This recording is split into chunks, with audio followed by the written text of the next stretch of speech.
दोस्तों जय हिंद, नमस्कार। स्वागत है आपका हमारी इस महा सीरीज में जिसमें हम शतकों के शतक यानी 100 वीडियो में 100 टॉपिक से रिलेटेड 100 क्वेश्चंस का डिस्कशन कर रहे हैं। आज उसी कड़ी में हम विज्ञान से संबंधित, जिसमें हम जीव विज्ञान से संबंधित और पर्यावरण से संबंधित 100 प्रश्नों की चर्चा में सामने आए हैं। तो हम सीधे सीधे प्रश्नों की ओर चलते हैं और चर्चा को आगे बढ़ाते हुए तथ्यों से अवगत होते हैं। पहला प्रश्न पूछा गया है कि मानव शरीर में अस्थियों के क्षेत्रीय वर्गीकरण में कौन सा युग्म सत्य है। तो दोस्तों, जब हम विज्ञान को पढ़ते हैं तो हमारे शरीर की जो संरचना है उसमें कौन सी हड्डियां, कितनी हड्डियां, तो हमारे ये संरचना को अवगत होकर यानी इसको जान करके हम एक अच्छे जीव विज्ञान के छात्र हो सकते हैं। प्रतिभागी के रूप में हमें उस ज्ञान को रखना ही चाहिए। तो प्रश्न जो पूछा गया है, अस्थियों, मानव शरीर में अस्थियों, अस्थियों का मतलब हड्डियां, ठीक है। क्षेत्रीय वर्गीकरण मतलब हमारे शरीर में जो जहां जहां, क्षेत्रीय वर्गीकरण का मतलब हाथ है, आंख है, पैर है, ठीक है। ये क्षेत्रीय वर्गीकरण है शरीर के एरिया। तो इसमें पूछा गया है कौन सा युग्म सत्य है। एक तरफ दिया गया है क्षेत्र का नाम, एक तरफ दिया गया है अस्थियों की संख्या यानी हड्डियों की संख्या, बोन्स। तो क्रेनियम, क्रेनियम जो है मस्तिष्क का भाग होता है और क्रेनियम मस्तिष्क का भाग होता है। उसमें ये जो हमारा संरचना है पूरा क्रेनियम, खोखला कंकाल ऊपर जो दिख रहा है मस्तिष्क, तो इसमें 8 हड्डियां होती हैं, जबकि दिया है 6, तो ये क्या हो जाएगा, गलत। दूसरा चेहरा, चेहरा में 14 हड्डियां होती हैं, ठीक है। चेहरे में 14 हड्डियां होती हैं, जबड़े से लेकर के ये मस्तिष्क के नीचे कान के पहले तक, ठीक, 14 हड्डियां। तो ये कार्पल्स, कार्पल्स जो है हथेली की हड्डियां हैं, हथेली, इसमें 14 होती हैं, ठीक। तो ये वाला सही है, ये 16 होती है। टिबिया 4, इसमें ये गलत है, इसका आंसर होगा 2, ठीक। तो क्रेनियम में 8 होती हैं, चेहरा में 14 होती हैं, टिबिया में 2 होती हैं, कार्पल्स में 16 होती हैं। कार्पल्स सही है यानी हथेलियों की हड्डियां, बाकी जोड़ा इसमें गलत दिया गया है, ठीक है। चलो, मानव कोशिका का निर्माण कितने भागों में होता है। दोस्तों, मानव कोशिका का निर्माण पूछा गया है कितने भागों में होता है, तो 3 भागों में होता है। और ये कोशिका के 3 भाग कौन कौन होते हैं। एक होता है कोशिका द्रव्य, एक होता है कोशिका झिल्ली, और एक होता है नाभिक। नाभिक माने केंद्रक। तो ये प्रमुख 3 भाग होते हैं, ठीक। तो ये 3 भागों में इसका विभाजन होता है, ध्यान रखेंगे। आगे बढ़ते हैं। मानव शरीर प्रत्येक क्रिया के एक विशिष्ट तंत्र का प्रयोग करता है। ऐसे मानव शरीर में कितने तंत्र होते हैं। तो मानव शरीर में कितने तंत्र है, तंत्र मतलब होता है सिस्टम, ठीक है। जैसे हमारा नर्वस सिस्टम है और प्रोडक्टिव सिस्टम है, इसके अलावा जो रिप्रोडक्टिव सिस्टम के अलावा डाइजेस्टिव सिस्टम है, पाचन तंत्र है, ठीक है। इसके अलावा रक्त परिसंचरण तंत्र है। तो ये जो भी तंत्र हैं इनके बारे में हमें जानना है। और ये कितने होते हैं ये पूछा गया है, कितने विशिष्ट तंत्र होते हैं। तो 10 विशिष्ट तंत्र होते हैं, याद रखिएगा। जैसे एक होता है जनन तंत्र, एक होता है पाचन तंत्र, एक होता है श्वसन तंत्र, ऐसे तंत्रिका तंत्र, ठीक। ऐसे कुल मिलाकर 10 तंत्र होते हैं, याद रखिएगा। 10 तंत्रों से बना हुआ हमारा शरीर होता है, मानव शरीर। आगे बढ़ते हैं। कौन सा तंत्र पुरुष और महिला में भिन्न भिन्न होता है। तो दोस्तों, हमने जो 10 तंत्रों की बात करी है उनमें से जो तंत्र है जो अलग अलग होता है महिला और पुरुष में, वो होता है जनन तंत्र। जनन जो अंग है मनुष्य के में, नर और नारी के, पुरुष और महिला के, वो अलग अलग होते हैं। अब बाकी जो है पाचन तंत्र, अंतःस्रावी तंत्र, तंत्रिका तंत्र समान होता है, ठीक है। पाचन मनुष्य और महिला में, पुरुष और महिला में एक समान होता है। अंतःस्रावी ग्रंथियां और सब कुछ वैसे ही होता है। नर्वस सिस्टम भी वैसे ही होता है, लेकिन जनन तंत्र जो है अलग अलग होता है, ठीक है। चलिए, हार्मोन और उनके कार्य से संबंधित असत्य युग्म का चयन करें। दोस्तों, इसमें असत्य युग्म का चयन करने को बोला है। जो भी हार्मोन है और इसमें कौन सा जोड़ा गलत दिया गया है ये पूछा गया है, हार्मोन और उनके कार्य, ठीक है। हम इसमें गलत युग्म का चयन करेंगे। देखते हैं। HDH ऑक्सीटोसिस, HDH ऑक्सीटोसिस गर्भाशय संकुचन का उद्दीपन करना, ये वाला सही है। ये जो HDH ऑक्सीटोनिस हार्मोन होता है, ये गर्भाशय संकुचन का उद्दीपन कराता है। यानी जो गर्भाशय होता है फीमेल का, उसमें संकुचन का उद्दीपन कराता है, ठीक है, संकुचन को प्रेरित करता है। इंसुलिन हार्मोन क्या करता है? इंसुलिन हार्मोन ग्लूकोज के उपयोग के लिए अनिवार्य होता है, माने जिसको डायबिटीज होता है उसमें इंसुलिन की कमी हो जाती है, इंसुलिन हार्मोन कम कार्य करता है, जिसके कारण उसका जो ग्लूकोज होता है उसका कार्बोहाइड्रेट में परिवर्तन नहीं हो पाता, यानी शरीर को एनर्जी नहीं मिल पाती है, और रक्त में यानी यूरिया में ग्लूकोज की मात्रा बढ़ती जाती है। इसीलिए व्यक्ति को इंसुलिन का इंजेक्शन लेना पड़ता है, उसकी दवा टाइम टाइम से लेनी पड़ती है, ठीक है। थायरॉक्सिन हार्मोन शरीर को लड़ने के लिए तैयार करना, ये गलत है, ठीक है। थायरॉक्सिन हार्मोन जो है ये मेटाबॉलिज्म को बढ़ावा देता है। मेटाबॉलिज्म मतलब उपापचय, उपापचय क्रियाओं को बढ़ावा देता है कौन? Thyroxine hormone. जबकि शरीर को लड़ने के लिए तैयार करने वाला हार्मोन है एड्रीनेलिन।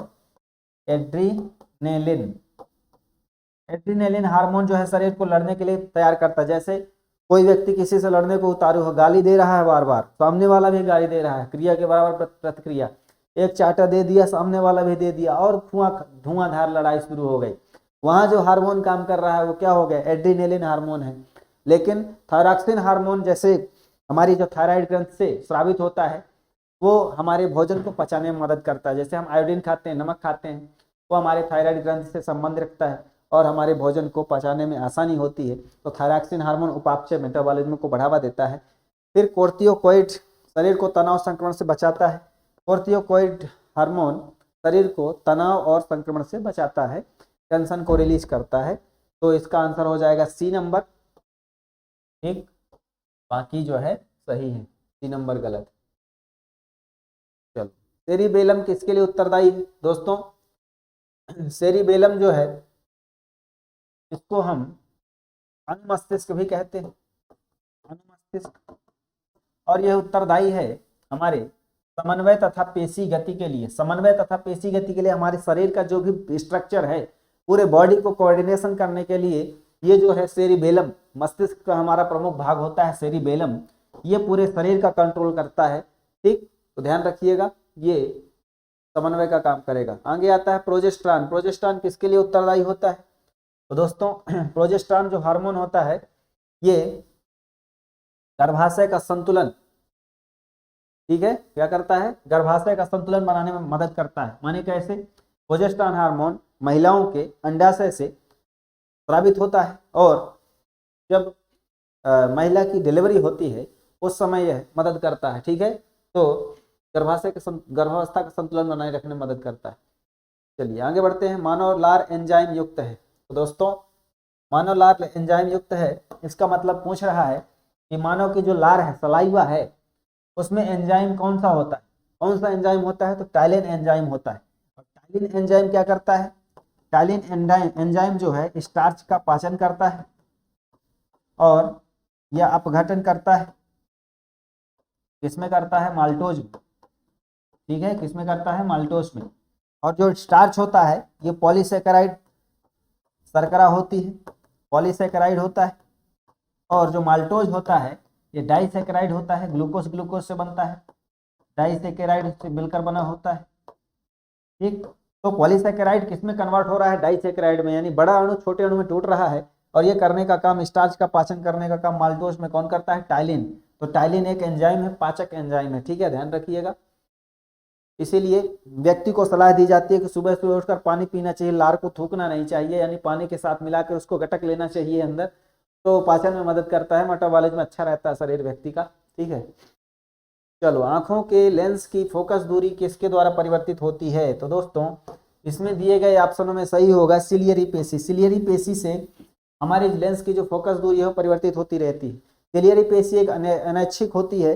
जैसे व्यक्ति को जब झपकी आती है तो उसके फलस्वरूप जब व्यक्ति की दृष्टि सामने पड़ती है उसमें लेंस की फोकस दूरी चेंज होती रहती है। तो वह जो पेशी काम करती है अनैच्छिक क्रिया के समय, वो झपकी के समय वो एक पलकों का झपकना, ये सिलियरी पेशी से आंसर हो जाएगा बी नंबर। अंतःस्रावी ग्रंथि मास्टर ग्रंथि कहलाती है। तो इसमें से कौन सी अंतःस्रावी ग्रंथि मास्टर ग्रंथि कहलाती है? अंतःस्रावी ग्रंथि मतलब शरीर के अंदर स्थित ऐसी ग्रंथि जिनमें से हार्मोन स्रावित होते हैं वो स्थित है इसमें से पीयूष ग्रंथि। पीयूष ग्रंथि मस्तिष्क की स्फेनाइड हड्डी में स्थित सबसे छोटी सॉरी इसमें हड्डी है।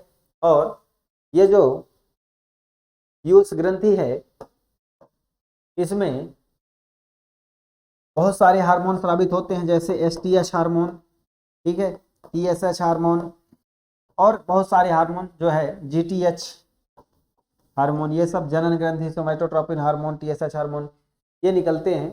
तो इसको कहा जाता है कि मास्टर ग्रंथि है। क्यों मास्टर ग्रंथि है? क्योंकि इसमें यह बहुत सारे हार्मोन का क्या करती है, कंट्रोल करती है। तो बहुत सारे जो हार्मोन है वो स्रावित होते हैं पीयूष ग्रंथि से, तो वह जो है स्थिति को कंट्रोल करती है हार्मोन्स के द्वारा, इसलिए उसको मास्टर ग्रंथि कहते हैं, ठीक है। मनुष्य में मुख्य नाइट्रोजन उत्सर्जी पदार्थ है।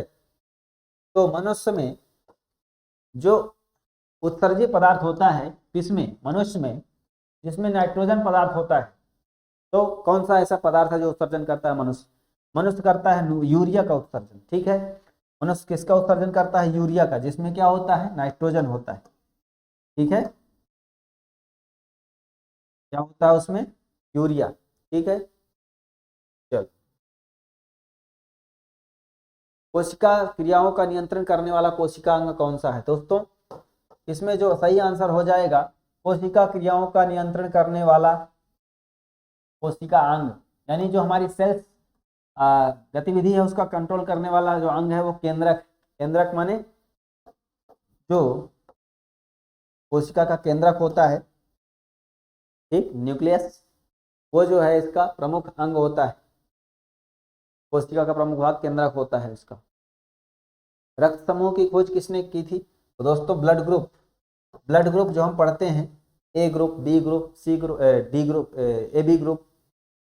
ग्रुप कितने होते हैं? ओ होता है, एक ए होता है, एक ए बी होता है, एक बी होता है, ठीक है। फिर इसमें जो है minus plus minus plus minus plus ये ग्रुप चलता है। तो इतने प्रकार के ग्रुप होते हैं। इसकी खोज करने वाले व्यक्ति थे कार्ल लैंडस्टीनर। इसने कौन थे? ब्लड ग्रुप की खोज ब्लड ग्रुप की खोज की थी कार्ल लैंडस्टीनर। और विलियम हार्वे जो है रक्त परिसंचरण तंत्र की खोज की थी, परिसंचरण तंत्र, ठीक है, रक्त परिसंचरण तंत्र की खोज की थी, ठीक है। चलिए, अलेक्जेंडर फ्लेमिंग ने पेनिसिलिन का आविष्कार किया। मनुष्य में रक्त के शुद्धिकरण की प्रक्रिया को क्या कहते हैं? तो दोस्तों जो हमारा रक्त है, रक्त में बहुत सारे पदार्थ, हम जब से खाना खाते हैं स्वांगीकरण होता है पाचन की अंतिम क्रिया में।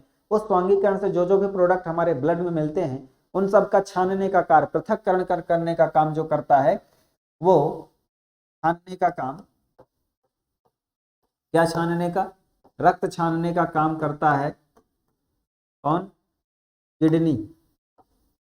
किडनी को हम हिंदी में कहते हैं वृक्क, ठीक है।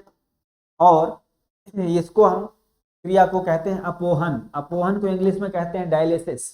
और जिस व्यक्ति की किडनी खराब हो जाती है तो उसमें जो रक्त के छानने का काम है वो अवरुद्ध हो जाता है, रुक जाता है, इसीलिए व्यक्ति का भोजन पचता नहीं है, व्यक्ति को भूख भी नहीं लगती, व्यक्ति का शरीर कमजोर हो जाता है। लेकिन यदि उसको कृत्रिम तरीके से दूसरी किडनी डाल दी जाए उसके शरीर में यदि, तो फिर उसी तरीके से क्रिया होने लगेगी, लेकिन उसमें कृत्रिम तरीके से वो चीजें करनी पड़ेगी अस्थायी समय के लिए। और जब फिक्स हो जाती है कुछ टाइम तक वो नेचुरल तरीके से करेगा, लेकिन वो फिर व्यक्ति को दूसरी जो किडनी डाली जाती है उसकी लाइफ वैलिडिटी कम होती है, ठीक है। तो आंसर हो जाएगा पहले। उप अस्थि का उदाहरण क्या होता है? दोस्तों उप अस्थि का मतलब क्या होता है? हड्डी जो होती है उसका उप सहायक भाग, यानी मेन हड्डी नहीं, उसको हम उपस्थि कहेंगे। उपधन अस्थि, उपधन अस्थि, अस्थि उपहड्डी। उपहड्डी का मतलब कमजोर हड्डी या लचीली हड्डी। इसमें अग्रनसिका, अग्रनसिका माने नाक का आगे वाला भाग जो है ये उपअस्थि कहलाता है, ये मेन हड्डी नहीं है। जबकि स्टर्नम, कंकाली पेशी ये सब क्या होती हैं? मेन अस्थि होती हैं। लेकिन अग्रनसिका, श्वसन नसिका जहां से हम श्वास लेते हैं, ठीक, कर्ण, ये जो कर्ण का भाग है बाहर, ठीक है, ये क्या होगा? ये होगा उपअस्थि, ठीक है। चलो एक वयस्क व्यक्ति का रक्तदाब कितना होता है दोस्तों? एक वयस्क व्यक्ति का जो रक्तदाब होता है वो होता है 120/80। 120 जो है ये होता है सिस्टोलिक बटे होता है डायस्टोलिक, बराबर 120/80 mmHg। और इसको मापने का काम कौन करता है? तो रक्त का मापन रक्तमापी होता है स्फिग्नोमैनोमीटर। स्फिग्नोमैनोमीटर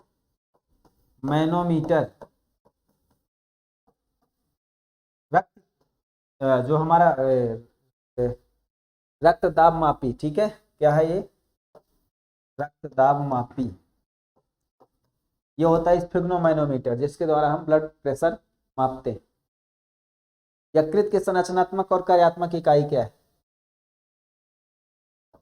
दोस्तों? लीवर को हम क्या कहते हैं? यकृत, LIVER, लीवर। इसकी जो संरचनात्मक कार्यात्मक इकाई है हेपेटिक कोशिका, यानी हेपेटिक कोशिका से क्या बनता है? लीवर बनता है। और यही से जो है पित्तरस का स्राव होता है। पित्तरस, यहाँ से पित्तरस का स्राव होता है, ठीक। और यह हेपेटिक कोशिका से मिलकर बना होता है। तो इसकी सबसे बेसिक यूनिट जो होती है हेपेटिक सेल होती है। हेपेटिक सेल से क्या बनता है? लीवर बनता है, यकृत बनता है, ध्यान रखिएगा। और यकृत की जो थैली होती है वहीं से व्यक्ति का जो विसरा टेस्ट होता है। विसरा टेस्ट मतलब किसी व्यक्ति की अगर मृत्यु जहर खाने से हुई है या पानी में डूबने से हुई है तो उसका जो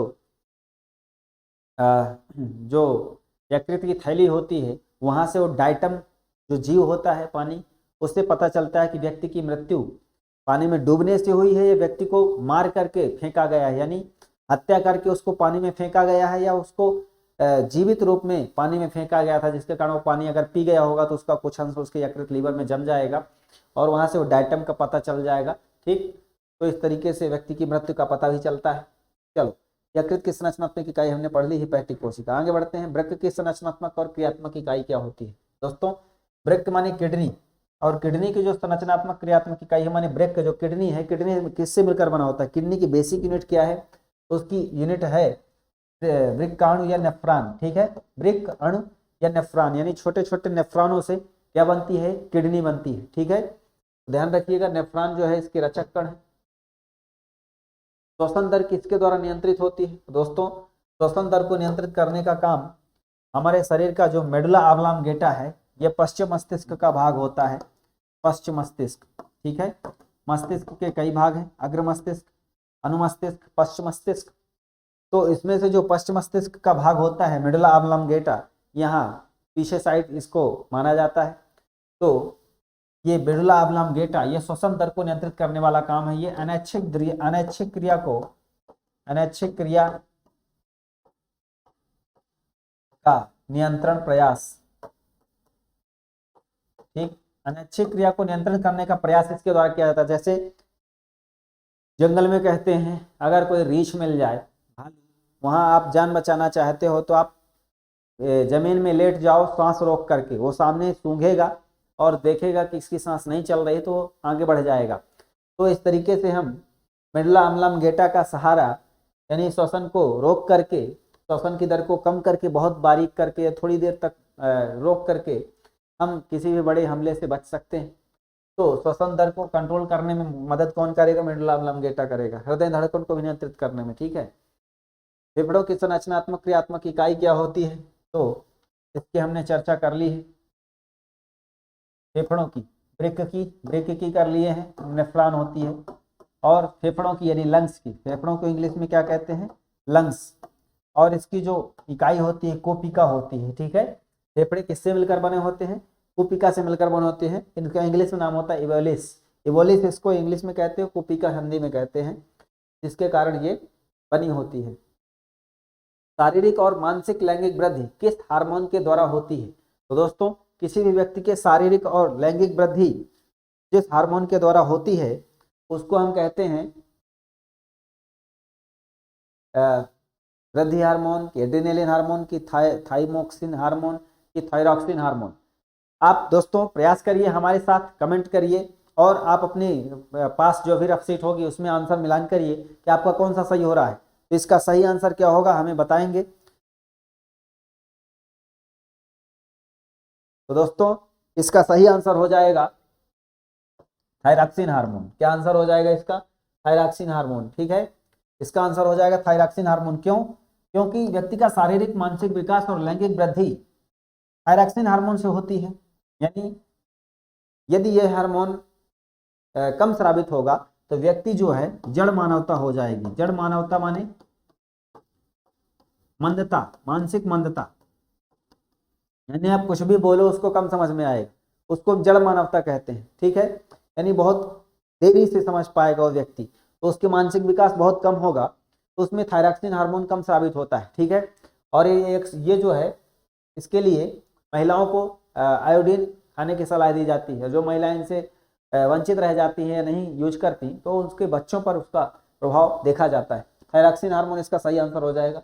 ठीक है, चलो लड़ो या उड़ो हार्मोन किसको कहते हैं दोस्तों? तो लड़े या उड़ो हार्मोन ये किसका आंसर हो जाएगा? जल्दी से बताएं आप, क्या हो जाएगा आंसर इसका? तो दोस्तों इसका आंसर हो जाएगा एड्रीनेलिन हार्मोन। यह जो है अधिवृक्क ग्रंथि से निकलता है, अधिवृक्क ग्रंथि से स्रावित होता है। और एड्रीनेलिन हार्मोन जो है लड़ो या उड़ो हार्मोन इसलिए कहा जाता है क्योंकि इससे जो है ब्लड प्रेशर तीव्र, धड़कन तीव्र, अचानक उत्पन्न परिस्थिति में, तो अचानक उत्पन्न परिस्थिति में ये लड़ो या उड़ो हार्मोन अधिवृक्क ग्रंथि से उत्सर्जित होता है। ठीक है, तो जैसे कोई पागल कुत्ता दौड़ रहा है, आप उस पागल कुत्ता को दौड़ करके देख करके अपने बचाव के लिए बहुत तेजी से भागेंगे बहुत दूरी तक, तो उस समय जो हार्मोन स्रावित होगा वो एड्रीनेलिन हार्मोन। सामने दुश्मन है, उससे हमें पंगा लेना है, कबड्डी खेलना है, क्रिकेट खेलना है, दौड़ना है तेज से, या कोई मैराथन दौड़ में भाग लेना है, बहुत तेजी से स्पीड से दौड़ेंगे, ठीक, अपना स्टेमिना बना करके, तो वहां जो हार्मोन स्रावित होगा एड्रीनेलिन हार्मोन है। ठीक है, चलो आगे बढ़ते हैं। आरबीसी के निर्माण की क्रिया को क्या कहते हैं दोस्तों? आरबीसी के निर्माण की क्रिया को क्या कहा जाता है? तो इसका आंसर हो जाएगा आरबीसी के निर्माण की क्रिया क्या कहलाती है? दोस्तों आरबीसी के निर्माण की क्रिया कहलाती है एरिथ्रोपोएसिस। एरिथ्रोपोएसिस, ठीक है, क्या कहलाती है? एरिथ्रोपोएसिस कहलाती है। और ये क्रिया होती है बोन मैरो में। कहाँ होती है? बोन मैरो, इसको हिंदी में बोलते हैं अस्थि मज्जा। अस्थि मज्जा में आरबीसी का जन्म होता है। ठीक, अस्थि मज्जा में क्या होता है? आरबीसी क्या होती है? जन्म होता है, बनती है। और इस प्रक्रिया को कहा जाता है इरिथ्रोपोएसिस। इरिथ्रोपोएसिस कहते हैं। ठीक है, चल आगे बढ़ते हैं। बीसीजी का पूरा नाम क्या है दोस्तों? बीसीजी का पूरा नाम क्या है ये हमें बताना है। तो बीसीजी का पूरा नाम है बैसिलस कैल्माइट गुरेन। बैसिलस कैल्माइट गुरेन क्या है? ये बीसीजी टीका है। क्या है ये? एक प्रकार का टीका है। और ये टीका है क्षय रोग का। क्षय रोग, ठीक है, क्षय रोग को हम क्या कहते हैं? टीबी। टीबी, इसके अलावा अन्य का नाम है इसका यक्ष्मा। यक्ष्मा के अलावा तपेदिक भी बोलते हैं। और इसमें लगातार 3 हफ्ते से ज्यादा खांसी आए तो इसको हम लक्षण के रूप में जान करके इसका इलाज कर सकते हैं। इसकी 6 मंथ का कोर्स होता है, यानी दवाइयां 6 माह तक लगातार चलती है। इसके लिए सरकार ने अभी निःक्षय मित्र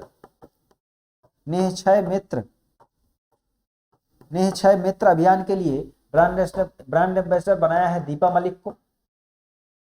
दीपा मलिक पैराएथलीट है। ठीक, तो इनको जो है निःक्षय मित्र ब्रांड एम्बेसडर बनाया है भारत सरकार ने। और भारत सरकार ने 2025 तक टीबी उन्मूलन का लक्ष्य रखा है। 2025 तक टीबी समाप्त करने का लक्ष्य कौन रखा है? भारत सरकार ने रखा है। ठीक है, और दुनिया जो है 2030 तक। चलो आगे बढ़ते हैं। हाँ, एक बात और ध्यान रख लें, बीसीजी जो क्षय रोग होता है ये एक जीवाणु से होने वाली बीमारी है, जिस जीवाणु का नाम है माइक्रोबैक्टीरियम ट्यूबरकुलोसिस। ठीक है, चलो डब्ल्यूएचओ की स्थापना कब की गई? तो दोस्तों डब्ल्यूएचओ की स्थापना कब की गई इसके बारे में देखें तो डब्ल्यूएचओ दुनिया भर में स्वास्थ्य के बारे में जागरूकता पैदा करने वाला, दुनिया में जो भी बीमारियां, संक्रामक रोग पैदा हो रहे हैं, लाइलाज बीमारियां हो रही हैं, उनका समाधान करने के लिए, उनके उपचार के तरीके खुजवाने के लिए और उनका शोध कराने के लिए जो सहायक संस्था है वह है WHO। WHO का फुल फॉर्म है वर्ल्ड हेल्थ ऑर्गेनाइजेशन, ठीक है, वर्ल्ड हेल्थ ऑर्गेनाइजेशन। और इसकी स्थापना हुई थी अप्रैल 1948 में, 7 अप्रैल को, 7 अप्रैल 1948 को हुई थी। इसीलिए इस दिन मनाया जाता है विश्व स्वास्थ्य दिवस, वर्ल्ड हेल्थ डे, विश्व स्वास्थ्य दिवस। और ये जो 7 अप्रैल को वर्ल्ड हेल्थ डे मनाया जाता है, वर्तमान में इसका मुख्यालय कहाँ है? तो जिनेवा में, जिनेवा स्विट्जरलैंड में इसका मुख्यालय है। स्विट्जरलैंड, जिनेवा, जिनेवा जो है शहर है या राजधानी है स्विट्जरलैंड की, और वहीं इसका मुख्यालय है। 7 अप्रैल 1948 की इसकी स्थापना हुई थी। टेड्रोस अधानोम इसके वर्तमान में चेयरपर्सन है। अति गंभीर कुपोषित बच्चों के 12 दिवसीय स्नेह शिविर का आयोजन किस योजना द्वारा होता है? तो दोस्तों इसका सही आंसर बताएं क्या होगा?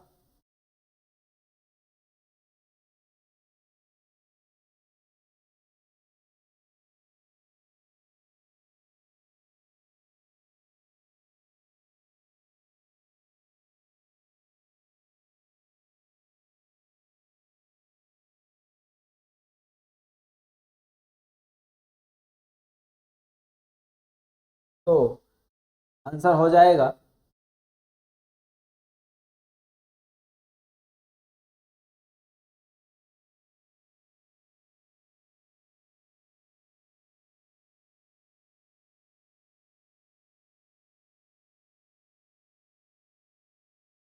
इसका आंसर हो जाएगा जो अति गंभीर और कुपोषित बच्चे हैं। अति गंभीर मतलब कुपोषण की जिनमें पराकाष्ठा है, सबसे ज्यादा कुपोषित हैं। एक, उनका पेटों की जो सीने की पसलियां दिख रही हैं, वृद्धि नहीं हुई है, न पैर न हाथ, सिर छोटा हो गया है या हाथ पैर काम नहीं कर रहे। तो जो अति गंभीर या कुपोषित बच्चे हैं तो उनके लिए 12 दिवसीय स्नेह शिविर का आयोजन किया जाएगा, जिसमें पोषण पुनर्वास केंद्र, कहाँ कराया जाएगा? पोषण पुनर्वास केंद्र में, ठीक है, जिसको हम NRC कहते हैं, न्यूट्रिशन रिहेबिलिटेशन सेंटर। NRC के माध्यम से हम कुपोषण के तहत सुपोषण के लिए, ठीक है, क्या करेंगे? बच्चों को क्या करेंगे? उन पोषण केंद्रों में लाएंगे और उन पोषण केंद्रों में 12 दिन तक लगातार उनका उपचार किया जाएगा। जो भी उनके शरीर में तत्वों की कमी है उनका पता लगाया जाएगा और फिर उनका समाधान किया जाएगा। तो सभी बच्चों को तो नहीं लाया जा सकता, इसीलिए जो है केवल अति गंभीर कुपोषित बच्चों को यहाँ लाया जाएगा 12 दिन तक स्नेह शिविर आयोजन करा के, ठीक है। 11 से 18 साल तक की किशोरियों के लिए समग्र विकास सशक्तिकरण के लिए कौन सी योजना चलाई गई है? तो दोस्तों इसका सही आंसर हो जाएगा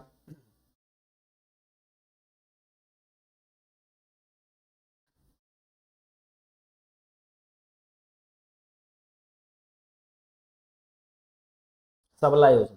क्या चलाई गई है? सबला योजना। जो 11 से 18 साल तक की किशोरी हैं उनका समग्र विकास कराने के लिए सरकार ने जो योजना चलाई है 2010-11 से, 2010-11 से, ठीक, 19 नवंबर 2010 में घोषणा हुई, 1 अप्रैल 2011 से लागू हो गई। सबला योजना में क्या किया गया? इसमें महिलाओं को स्वावलंबन की ट्रेनिंग दी जाएगी जिसके अपना स्वरोजगार स्वयं कर सकें, और आंगनवाड़ी केंद्रों के माध्यम से इनको स्वास्थ्य सुविधा उपलब्ध कराई जाएगी। NNM का पूरा नाम क्या है? दोस्तों NNM यहाँ जो शब्द दिया गया है उसका पूरा नाम क्या है उसकी बात करें तो इसका पूरा नाम है राष्ट्रीय पोषण mission, national nutrition mission. National nutrition mission ये राष्ट्रीय पोषण मिशन का पूरा नाम है और यह 2018 से प्रारंभ किया गया है। 2018 से प्रारंभ किया गया है नेशनल न्यूट्रिशन मिशन।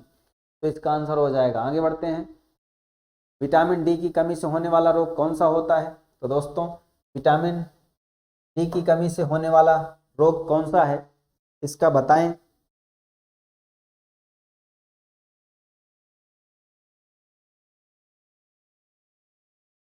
यहाँ विटामिन B जो विटामिन B1 से होता है, स्कर भी विटामिन सी से होता है, रतौंधी विटामिन ए से होता है, ऑस्टियोमलेशिया जो है डी से होता है। इसका आंसर हो जाएगा डी। और ये होता है वयस्क में। तो बच्चों में कौन सा होता है? बच्चों में होता है रिकेट्स।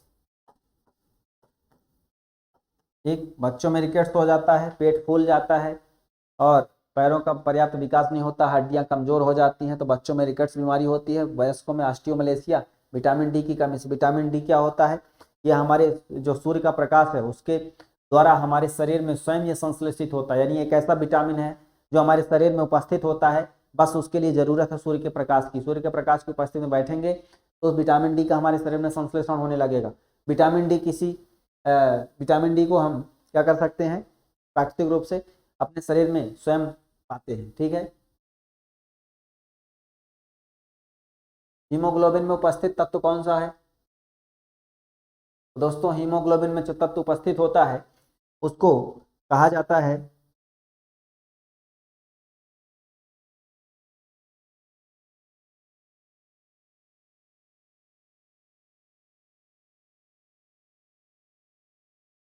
हीम।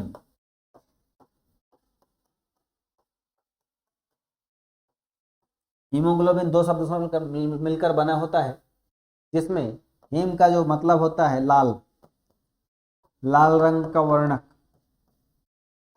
ठीक, एक प्रकार का लाल रंग का वर्णन होता है। ग्लोबिन प्रोटीन होती है और इसमें जो तत्व उपस्थित होता है वो होता है आयरन, लोहा। ठीक, लौह धातु उपस्थित होती है हीमोग्लोबिन में, ध्यान रखिएगा। हीमोग्लोबिन क्या करता है? हीमोग्लोबिन जो है लंग्स से O2 का पूरे शरीर में फ्लो करता है। ये जो लंग्स है यानी फेफड़ा है, वहां से पूरे जो फेफड़ों से क्या होता है, जो रक्त है पूरे शरीर में पहुंचाने का काम कौन करता है? हीमोग्लोबिन करता है। ठीक है, हीमोग्लोबिन किस में होता है? आरबीसी में पाया जाता है, आरबीसी में होता है। विटामिन बी 12 में कौन सी धातु उपस्थित होती है? दोस्तों, विटामिन बी 12 में जो धातु उपस्थित होती है उसका नाम है कोबाल्ट। ठीक है, कोबाल्ट उपस्थित होती है। कोबाल्ट धातु विटामिन 12 में उपस्थित होती है। इस धातु के समस्थानिक का, कोबाल्ट 60 के समस्थानिक का उपयोग रक्त कैंसर में भी होता है। ठीक है, रक्त कैंसर के उपचार में उपयोग किया जाता है, ध्यान रखिएगा। आगे बढ़ते हैं। मलेरिया प्लाज्मोडियम नामक परजीवी से होता है, किस वैज्ञानिक ने बताया था? तो दोस्तों, मलेरिया प्लाज्मोडियम नामक परजीवी प्रोटोजोआ के कारण होता है और यह बताने का जो काम किया है, वह बताने वाला काम किया है रोनाल्ड रास ने। ठीक है,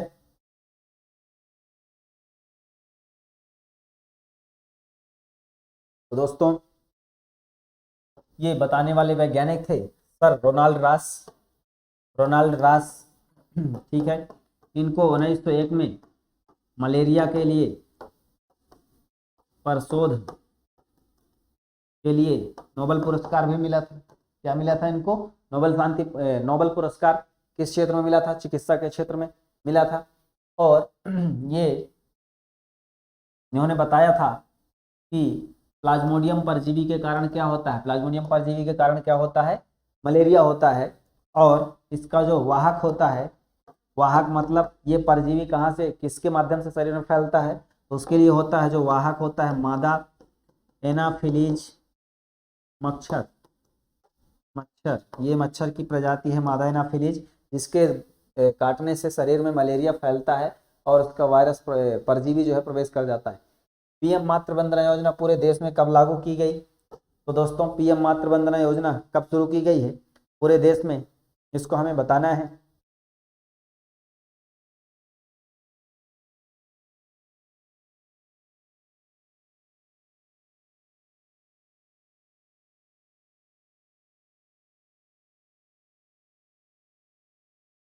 इंदिरा मातृत्व वंदना योजना पूरे देश में 1 जनवरी 2017 से 1 जनवरी 2017 से प्रधानमंत्री मातृ वंदना योजना प्रारंभ शुरुआत की गई है।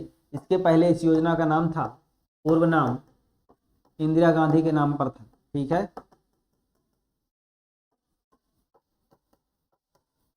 तो पूर्व में इसका नाम इंदिरा गांधी मातृत्व सहयोग योजना था फिर प्रधानमंत्री मातृ वंदना योजना, इसका बाद में नामकरण हो गया। 1 जनवरी 2017 से पूरे देश में इसको लागू किया गया है। आगे बढ़ते हैं। आयुष का पूरा नाम क्या है दोस्तों? पूरा नाम क्या है दोस्तों? आयुष का पूरा नाम पूछा है तो आयुष आयुष एक चिकित्सा पद्धति है जिसमें कई सारी चिकित्साएं शामिल हैं। तो देखते हैं 1 2 3 4 5 प्रकार की चिकित्साएं। पहला है आयुर्वेद, योगा, यूनानी, सिद्धा, होम्योपैथिक। पहला सही है, इसमें आयुर्वेद शामिल है, योगा शामिल है, यूनानी पद्धति शामिल है, सिद्धा पद्धति शामिल है और होम्योपैथिक पद्धति शामिल है। ठीक है, तो ये पांचों बीमारियों का संयुक्त रूप से जो घटक है उसको आयुष दिया गया है नाम। इसके लिए भारत सरकार ने आयुष मंत्रालय भी बनाया है और आयुष चिकित्सा पद्धति को जो हमारी एलोपैथिक चिकित्सा पद्धति है उसका वैकल्पिक इस्तेमाल करने के लिए बढ़ावा दिया जा रहा है, क्योंकि एक ऐसी पद्धति है जिसके लिए हम किसी अन्य दवाई का प्रयोग नहीं कर सकते। हमारी जो प्राकृतिक चीजें उपलब्ध हैं उनके माध्यम से, जड़ी बूटियों के माध्यम से हम क्या कर सकते हैं, अपना सेवन कर सकते हैं, शरीर को ठीक कर सकते हैं। योगा के माध्यम से बिना किसी दवाई के शरीर में ही शरीर का इलाज, बीमारियों का इलाज संभव है। ठीक है। हाँ, भारत में मृदा अपरदन का सबसे गंभीर कारण क्या हो सकता है?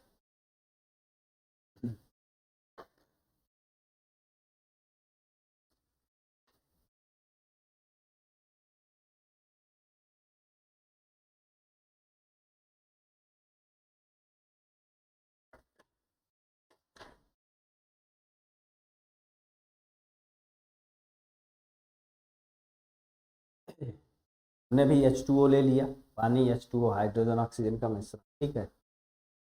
यौगिक। भारत में मृदा अपरदन का एक सबसे गंभीर कारण क्या है? तो क्या हो सकता है भारत में मृदा अपरदन का सबसे गंभीर कारण? मृदा का इरोजन क्यों हो रहा है, मृदा क्षरण क्यों हो रहा है? अधिक वर्षा होती है, भौगोलिक विविधता है, वनों का विनाश है, चट्टानों पहाड़ी भूभाग की अधिकता है। क्या कारण है हो सकता है इसका? सबसे बड़ा स्पष्ट कारण हो सकता है क्या इसका? सबसे बड़ा कारण हो सकता है इसका वो है आपका वनों का विनाश। अत्यधिक वर्षा होगी तो वनों का मिट्टी का क्षरण होगा। ये तो ठीक है, क्षरण होगा, लेकिन क्षरण कब होगा? जब वन नहीं रहेंगे, यानी पेड़ पौधे कम रहेंगे। तो पेड़ पौधों का हम अगर विनाश कर देंगे तो पानी ज़्यादा बरसेगा, जो मिट्टी का कटाव ज़्यादा हो जाएगा। भौगोलिक विविधता, भौगोलिक विविधता इसमें अपरदन में जिम्मेदार नहीं है, क्योंकि ज़्यादा वनों होंगे, ज़्यादा विविधता होगी तो अपरदन कम होगा। चट्टानों पहाड़ी भूभाग की अधिकता, चट्टान होंगे, पहाड़ी भूभाग होंगे, इनका मृदा अपरदन के क्षरण में योगदान नहीं है, ध्यान रखिएगा। तो वनों का विनाश आंसर हो जाएगा।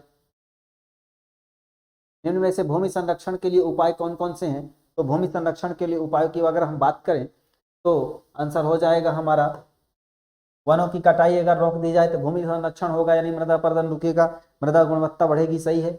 बांध बनाएंगे तो इससे भी मृदा अपरदन को रोका जा सकता है। पानी संचित होगा तो वाटर लेवल अच्छा रहेगा, खेती भी होगी, सब कुछ होगा और बाढ़ से रोका जा सकता है। अधिक वृक्ष लगाना, बिल्कुल सही है। सभी इसके फैक्टर फुलफिल करते हैं। आगे बढ़ते हैं। भूकंप का मापन किसके द्वारा किया जाता है दोस्तों? भूकंप का मापन करने वाला जो यंत्र है, ये पेपर में आ चुका है, कई बार प्रश्न आया है। तो इसका आंसर क्या हो जाएगा? इसका आंसर हो जाएगा आपका रिक्टर स्केल। रिक्टर स्केल का आविष्कार 1935 में रिक्टर ने दिया था। फ्रांस के वैज्ञानिक थे रिक्टर, इन्होंने रिक्टर पैमाने का आविष्कार किया था, जिसके द्वारा भूकंप की तीव्रता का मापन किया जाता है, कितनी तीव्रता का भूकंप है। ठीक है, तो ध्यान रखिएगा, भूकंप की तीव्रता का मापन करने के लिए जो उसकी तरंगे हैं उसके माध्यम से हम भूकंप को माप सकते हैं। ठीक, भूकंप से जो तरंगे निकलती हैं वो होती हैं PSL। ठीक है, ध्यान रखिएगा। आगे बढ़ते हैं। सुनामी क्या है दोस्तों? सुनामी जो है, सुनामी सब विनाशकारी समुद्री लहरें होती हैं और विनाशकारी समुद्री लहरें को हम सुनामी कहते हैं। सुनामी जापानी भाषा का शब्द है। सुनामी किस भाषा का शब्द है? जापानी शब्द है, ध्यान रखिएगा। जापानी भाषा का शब्द कभी पूछ सकता है पेपर में। और यहाँ विनाशकारी समुद्री लहर होती है, तो सुनामी शब्द जापान से निकला है। क्यों? क्योंकि जापान जो है एक समुद्र तटीय देश है और वहाँ सुनामी की ज़्यादा लहरें उत्पन्न होती है। क्यों? क्योंकि ये सुनामी होती है, ये जैसे तट है और यहाँ सागर है। ठीक, और जब नीचे हमारे जो कि पृथ्वी की नीचे की परतें गर्म होती हैं, तो उनमें जब प्रेशर टेम्परेचर ज़्यादा होगा, कम होगा, असंतुलन उत्पन्न होगा। तो मान लीजिए कोई चट्टान जैसे ये चट्टान है मान लीजिए, और ये चट्टान है, ये चट्टान अगर अचानक इधर साइड धंस जाए तो इधर पानी का फ्लो हो जाएगा। क्यों? क्योंकि ये जब चट्टान नीचे हो गई तो यहाँ पास जो हिस्सा गर्त बना, जिसको हम गर्त कहते हैं, खाई कहते हैं, यहाँ इससे पानी का फ्लो बहुत तेजी से आएगा। और ये जब ये पानी यहाँ भर जाएगा, ये पानी अचानक उछाल मारेगा जब बहुत तेजी से ऊपर से आया इस गड्ढे को भरने के लिए, और जब भर गया गड्ढा तो ऊपर उछाल मारेगा। अब जब उछाल मारेगा तो वो लहर बन जाएगा पानी, और लहरों के रूप में जब पानी की जो हवाएं चलती हैं या समुद्री लहरें उठती हैं उसको हम सुनामी कहेंगे। ठीक है भैया, आगे भोपाल में स्थित यूनियन कार्बाइड फैक्ट्री। दोस्तों यह एक महान रासायनिक दुर्घटना थी, इसको हम आपदा के सेक्शन में पढ़ते हैं। तो पूछा गया भोपाल में एक कंपनी थी, उसका नाम था union carbide factory. Union carbide factory जो है कीटनाशक बनाने वाली कंपनी थी, कीटनाशक बनाती थी, खेती के लिए जो कीटनाशक आता है तो उसको बनाने वाली कंपनी थी, उसका नाम था यूनियन कार्बाइड फैक्ट्री। इसमें विषैली गैस एक स्रावित हुई थी और वह समय था 2 से 3 दिसंबर की मध्यरात्रि 1984। अर्जुन सिंह तत्कालीन हमारे मध्य प्रदेश के मुख्यमंत्री थे, उनके कार्यकाल में यह जो गैस है स्रावित हुई थी उसका नाम था मिथाइल आइसोसाइनाइड। मिथाइल आइसोसाइनाइड को MIC के नाम से भी जानते हैं, तो MIC इसका शॉर्ट नाम है।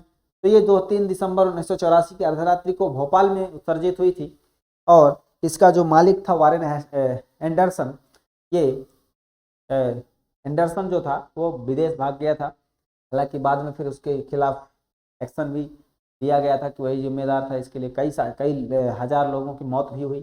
सरकार उन गैस पीड़ितों के लिए आज मुआवजा देने के लिए, पेंशन देने के लिए योजना चलाई है मध्य प्रदेश सरकार ने। मोनोकल्चर एक विशिष्ट लक्षण क्या है? तो दोस्तों मोनोकल्चर किसका एक विशिष्ट लक्षण है ये पूछ रहा है। तो मोनोकल्चर जो लक्षण है वो हो जाएगा आपका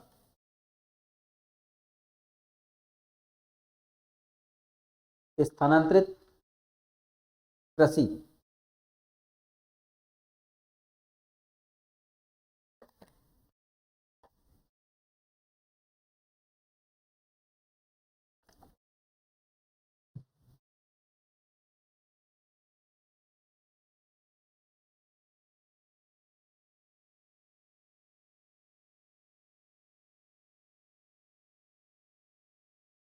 इसमें मोनोकल्चर में विशिष्ट लक्षण ये है, यह एक प्रकार की स्थानांतरित कृषि होती है जिसमें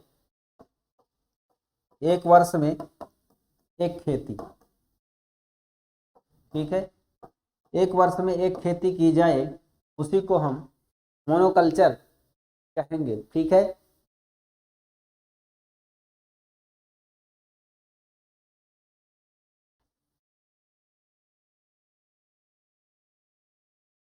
और इसको आदिम खेती भी कहा जाता है। यानी एक स्थान में जहां अनुकूल मिट्टी क्षेत्र हो वहां एक बार खेती कर ली जाती थी, तो दूसरे सीजन के लिए दूसरी जगह का चयन करना पड़ता था। ठीक है, तो एक वर्ष में एक खेती जहां होगी इसको पुरानी खेती भी कहते थे, क्योंकि जैसे बारिश का मौसम होता था उस समय कोई खेती नहीं होती थी। जैसे बारिश का मौसम कम हो जाता था तो जब खेत से पानी सूख जाता था, वाष्प बनकर ऊपर चला जाता था वायुमंडल में, तब फिर खेती होती थी, इसको आदिम खेती भी कहते हैं। कौन सी मिश्रित खेती की विशेषता है? तो दोस्तों मिश्रित खेती की विशेषता कौन सी हो जाएगी?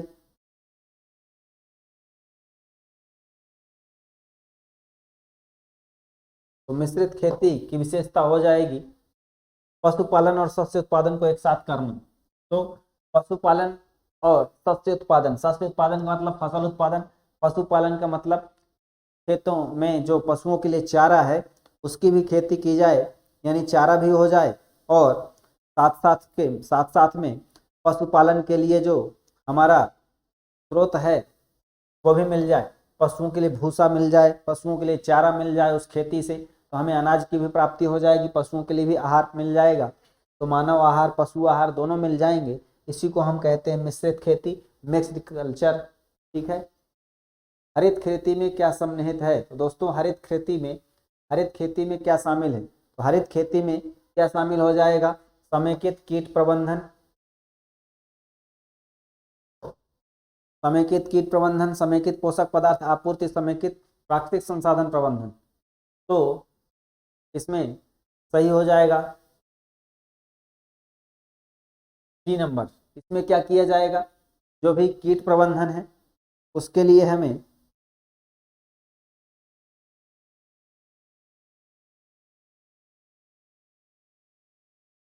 नई जो रसायन कीट हैं, केमिकल कीटनाशक हैं, उनको ना यूज करके जो देसी तरीके से जो नुकसान ना करे मानव को भी किसी भी स्वास्थ्य रूप में, तो उसका हम प्रबंधन करके नए कीटनाशक बना सकते हैं। और प्राकृतिक संसाधन का प्रबंधन करना, ठीक। तो ये सब हरित खेती में आएगा। आगे बढ़ते हैं। पूसा सिंधु गंगा किसकी एक प्रजाति है? दोस्तों, पूसा सिंधु गंगा ये जो प्रजाति है ये गेहूं की एक प्रजाति है, ठीक है। क्या आंसर हो जाएगा इसका? इसका आंसर हो जाएगा पूसा सिंधु गंगा, ये गेहूं की प्रजाति है, ठीक है। गेहूं जो है रबी की फसल है। गेहूं कौन सी फसल है?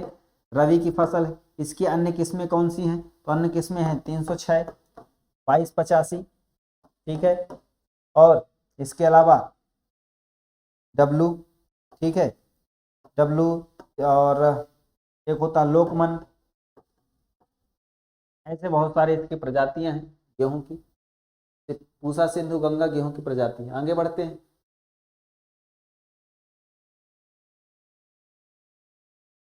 हाँ, ये प्रश्न है,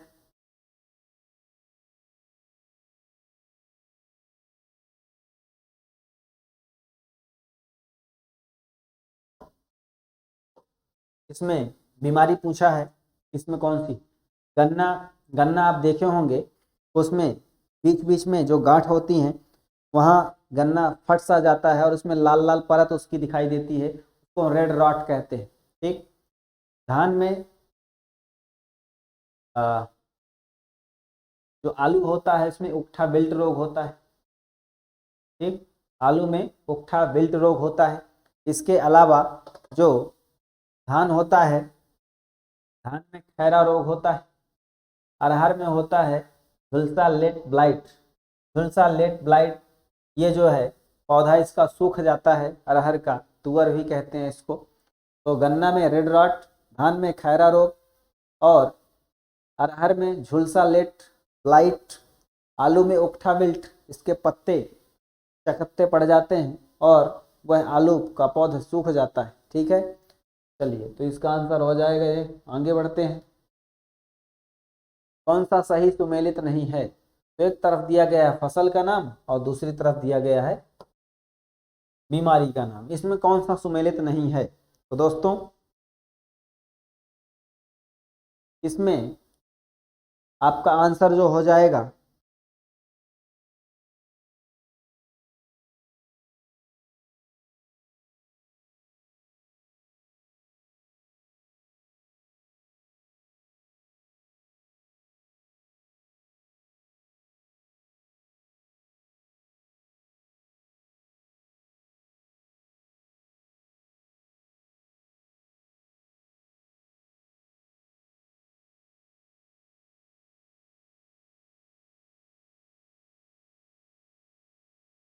इसमें सही आंसर हमारा क्या होगा?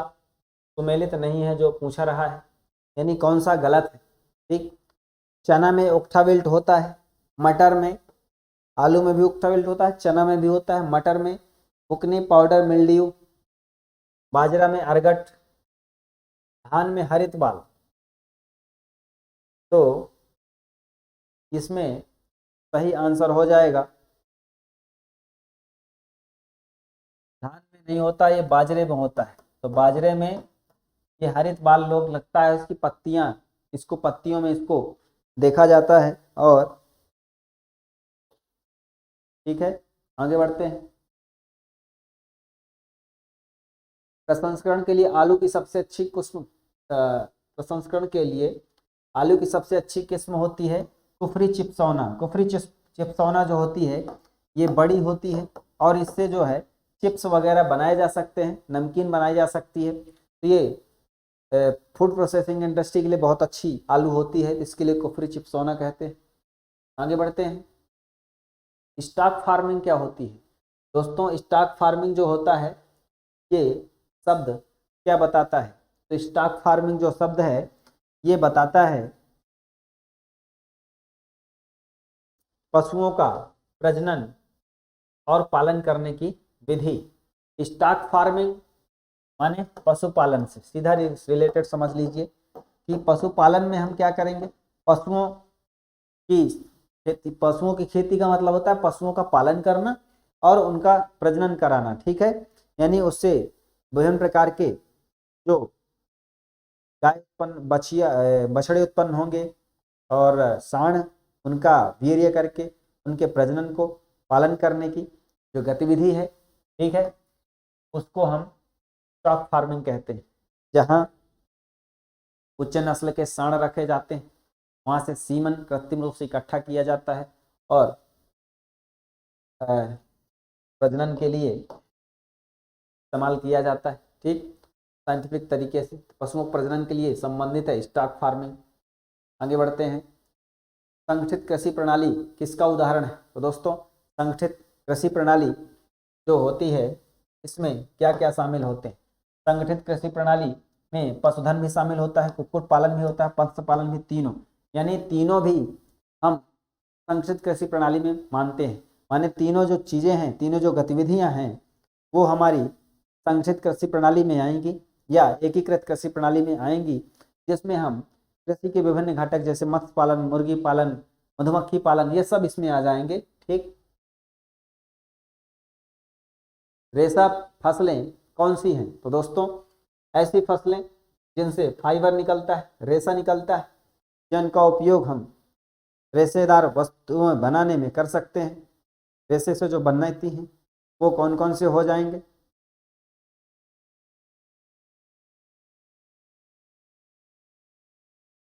उसका आंसर है इसमें से कपास, सन, जूट।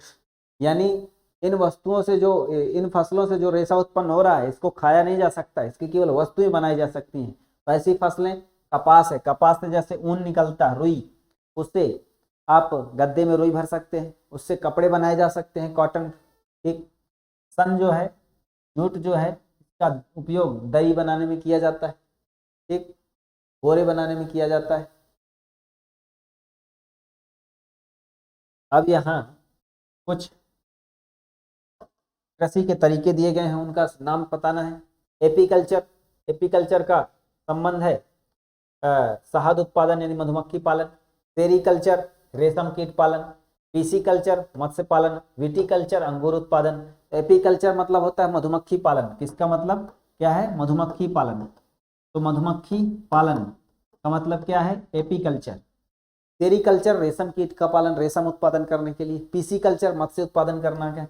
विटीकल्चर अंगूर का उत्पादन बढ़ाना। तो ये संबंध में आप इनको याद रख लें, समझ लें। अरेबिया और रोबस्टा किसकी किस्में हैं? दोस्तों अरेबिया और रोबस्टा जो किस्म है वो आपकी किस्म है किसकी? कॉफी की। इसके अलावा लिबेरिका और एक्सेल्सा ये कॉफी की किस्म होंगी दोनों, ठीक है। आगे बढ़ते हैं। बागान रोपण किस श्रेणी में आता है? तो दोस्तों बागान रोपण जो है ये आपका आ जाएगा उद्यान कृषि में। उद्यान मतलब बागवानी कृषि में आ जाएगा, ठीक। तो उद्यान कृषि में क्या आ जाएगा? बागान रोपण आ जाएगा, ठीक है। चलिए, बायोडीजल बनाने में हम किस वनस्पति का प्रयोग करते हैं? तो दोस्तों बायोडीजल मतलब जो वनस्पति से हम डीजल बनाएं इसके लिए प्रयोग किया जाता है जेट्रोफा। जेट्रोफा का नाम है रतनजोत, ठीक है। बायोडीजल बनाने में इसका उपयोग किया जाता है। मंडला में एक कारखाना इसका बनाया गया है बायोडीजल संयंत्र का, ठीक है। चलो, स्थानांतरण कृषि सामान्यतः होती है। तो स्थानांतरित कृषि सामान्यतः कहाँ होती है? तो स्थानांतरित कृषि की अगर हम बात करें तो सबसे ज़्यादा ये कृषि जो स्थानांतरित कृषि होती है ये सामान्यतः वन क्षेत्र में होती है। वन क्षेत्र मतलब जो जंगली क्षेत्र होते हैं, ठीक, वहाँ वनों की छोटी छोटी झाड़ियों को काट करके वहाँ जो मिट्टी होती है उसको खेत बनाकर वहाँ कृषि की जाती है। तो ये वन में होती है। और जहाँ वन क्षेत्र में आदिवासी लोग रहते हैं इसको करते हैं। जैसे भारत में पूर्वोत्तर भारत में सीमांत पूर्वोत्तर भारत में लोग करते हैं, वन में हो जाती है, ठीक है। वह कृषि पद्धति जिसमें कृषक अपने और अपने परिवार के भरण पोषण के लिए फसलें उगाता है उसको हम क्या कहते हैं? तो दोस्तों ऐसी कृषि पद्धति जिसमें केवल किसान अपने और अपने घर के खर्च चलाने के लिए, अपने भोजन की प्राप्ति के लिए केवल खेती करता है उसको हम जीविकोपार्जी कृषि कहते हैं। माने केवल वो अपना जीविकोपार्जन करने के लिए कर रहा है। ठीक है।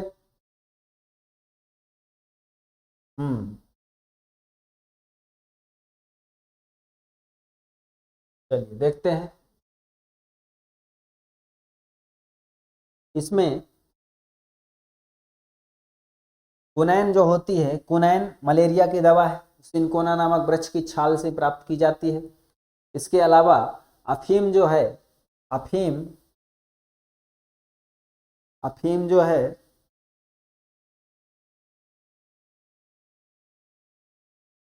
फल से प्राप्त की जाती है, हींग जड़ से, रबर तना से, कुनैन छाल से। ठीक है। अफीम किससे प्राप्त की जाती है? फल से, हींग जड़ से और रबर तना से। ठीक है।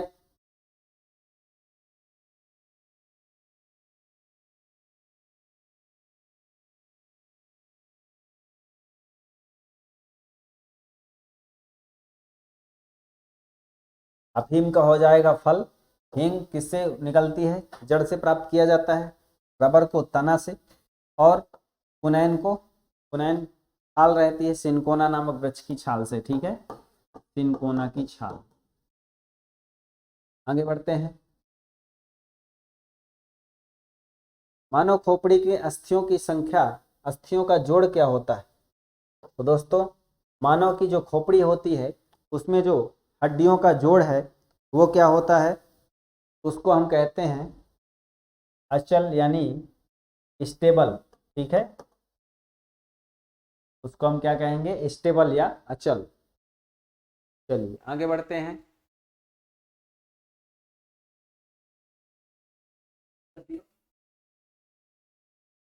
मानव को अच्छी कंकाल तंत्र में अस्थियों की कुल संख्या कितनी होती है? मानव को अच्छी कंकाल तंत्र में अस्थियों की कुल संख्या है, तो इसका आंसर हो जाएगा आपका 80। जो हमारा अच्छी कंकाल तंत्र है, अच्छी मतलब सीने वाला, उसमें अस्थियों की टोटल संख्या होती है 80। कितनी होती है? 80 होती है। और वयस्क मानव में टोटल 206 हड्डियां होती हैं। ठीक है, तो जो हमारा कंकाल तंत्र है, जो शरीर का ढांचा दिखता है, उसमें जो टोटल हड्डियां होती हैं वो 80 होती हैं। ध्यान रखिएगा कंकाल तंत्र में। आगे, मस्तिष्क और मेरुरज्जु को सुरक्षा प्रदान करने वाली परत कौन सी है? तो मस्तिष्क और मेरुरज्जु को सुरक्षा प्रदान करने वाली परत जो होती है उसको हम कहते हैं मेनिनजाइटिस, मेनिनजस। मेनिनजस जो परत है वो मस्तिष्क तथा मेरुरज्जु को, ठीक, मस्तिष्क और मेरुरज्जु को सुरक्षा प्रदान करने वाली परत है, उसको हम कहते हैं मेनिनजस। क्या कहते हैं?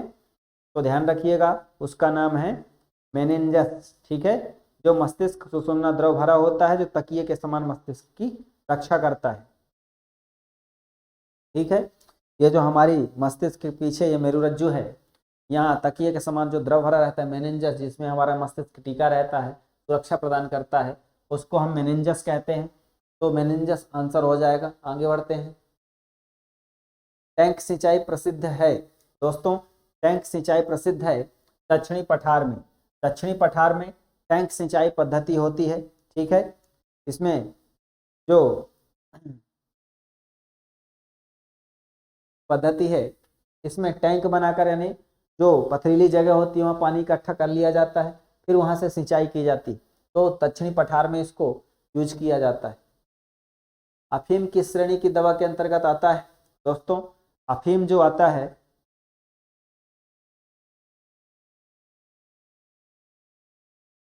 ये अवसादकारी, अवसादकारी में आता है। अवसादकारी का मतलब होता है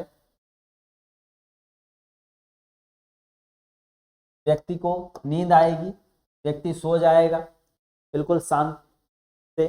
ठीक, तो अवसादकारी स्वापक के रूप में काम आता है ये, ध्यान रखिएगा अफीम। ठीक, कच्ची चीनी को रंग विहीन करने के लिए किस चारकोल का प्रयोग किया जाता है? तो कच्ची जो चीनी होती है उसको रंग विहीन करने के लिए किस चारकोल का प्रयोग करते हैं? तो दोस्तों इसका सही आंसर हो जाएगा, इसका आंसर हो जाएगा एनिमल चारकोल। ठीक है, क्या करते हैं उसका यूज? हम एनिमल चारकोल का प्रयोग करते हैं। जैसे पशुओं की जो हड्डियां होती हैं उनसे जो बना चारकोल है उसको हम चीनी का कलर जो है रंगहीन करने में प्रयोग किया जाता है। तो आंसर हो जाएगा एनिमल चारकोल। ठीक है, निम्न में से कौन सा अमल दूध से दही बनाने के दौरान बनता है? तो दूध से दही बनाने के दौरान जो अम्ल बनता है उसका नाम है साइट्रिक अम्ल, लैक्टिक अम्ल। क्या नाम है उसका? लैक्टिक अम्ल। लैक्टिक अम्ल जो है दूध से जो दही बनता है उसमें जो अम्ल होता है वो लैक्टिक अम्ल होता है। ठीक है, चलो आगे बढ़ते हैं। जेली बनाने के लिए कौन सा फल सबसे अच्छा उपयुक्त होगा? तो दोस्तों जेली बनाने के लिए सबसे अच्छा उपयुक्त फल इनमें से कौन सा होगा ये पूछा गया है।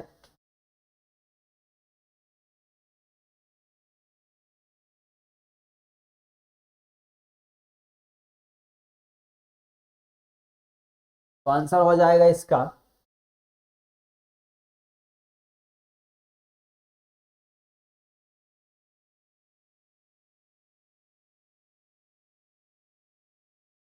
किसका अच्छा जेली बनाया जा सकता है, नहीं मिक्स करके उसका हम जाम बना सकते हैं। तो आप जाम के नाम से जानते ही होंगे, एक फल होता है अमरूद, अमरूद का अच्छा जाम बनता है तो इसको जेली बनाने में प्रयोग किया जाता है।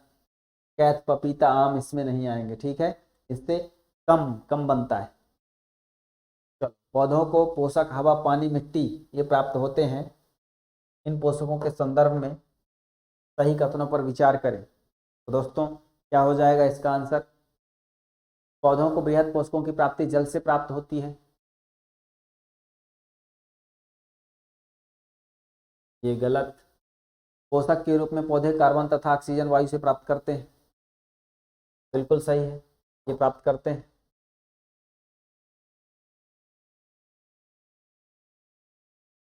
तो ये जल से ही प्राप्त नहीं करते, जड़ से भी पौधे कुछ खनिज लवण प्राप्त करते हैं, इसीलिए केवल आंसर इसमें दिया हो जाए।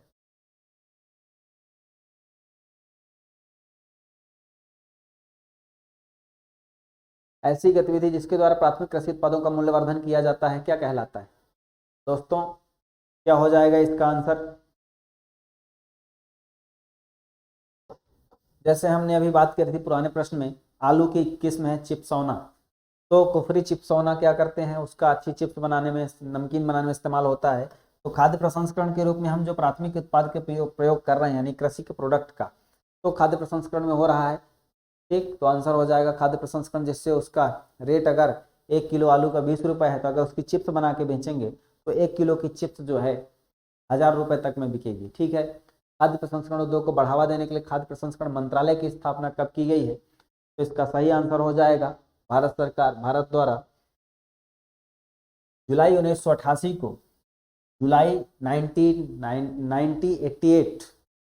जुलाई 1988, जुलाई 1988 में खाद्य प्रसंस्करण विभाग के लिए खाद्य प्रसंस्करण मंत्रालय की स्थापना की गई है। ठीक है, ध्यान रखिएगा। पाश्चुरीकरण सर्वप्रथम किसने विकसित किया था? तो दोस्तों लुई पाश्चर ने पाश्चुरीकरण की विधि खोजी थी। इसका मतलब ये था कि दूध को जैसे पाश्चुराइज कर देते हैं, यानी बहुत तेजी से टेम्परेचर में उसको गर्म कर दिया जाए, अचानक बहुत ठंडे तापमान पर उसको रख दिया जाए। ठीक, तो क्या हो जाएगा, वो दूध खराब नहीं होगा। यानी एक ऐसी प्रक्रिया जिसके माध्यम से हम खास टेम्परेचर पर निर्धारित समय के लिए अगर गर्म कर दें दूध को और फिर तुरंत ठंडा कर दें तो उसमें जो भी बैक्टीरिया होंगे वो क्या होंगे, समाप्त हो जाएंगे और लंबे समय तक हम उसको रख सकते हैं। ठीक, और यह खोज करने का काम किया था लुई पाश्चर ने। खाद्य प्रसंस्करण किस प्रकार के माध्यम से कृषि और उत्पादों को तुरंत खाने की स्थिति में लाया जाता है? तो किस प्रकार के माध्यम से कृषि और खाद्य उत्पादों को तुरंत खाने की स्थिति में लाया जाता है, किस प्रसंस्करण के द्वारा लाया जाता है, ये पूछ रहा है। तो इसका सही आंसर हो जाएगा तृतीय प्रसंस्करण। ठीक है, क्या आंसर हो जाएगा? तृतीय प्रसंस्करण।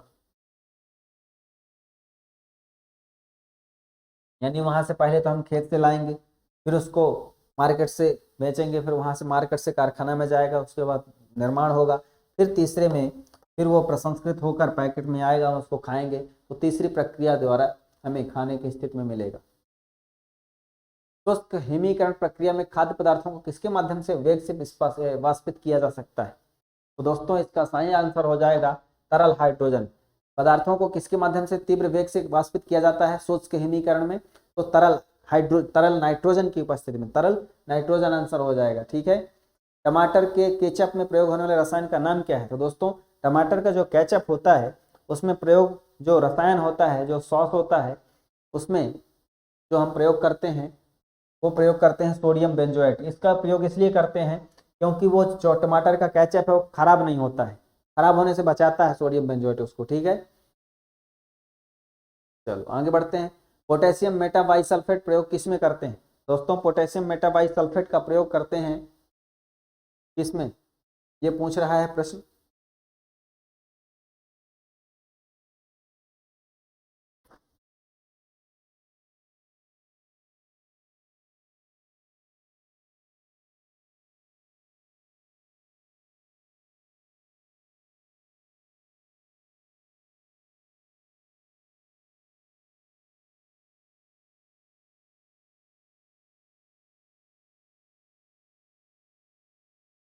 तो इसमें जो पोटेशियम मेटाबाइसल्फेट है दोस्तों, इसका प्रयोग किया जाता है सब्जियों में। ठीक है, सब्जियों में किया जाता है, इसका हो जाएगा इनमें से कोई नहीं। ये पेय पदार्थों के लिए इसका प्रयोग नहीं, पेय पदार्थों के लिए सोडियम बेंजोएट का प्रयोग करते हैं। पोटेशियम मेटाबाइसल्फेट ये सब्जियों के लिए प्रयोग करते हैं, जिसके कारण सब्जियों में जो है उनको सुरक्षित रखा जा सकता है।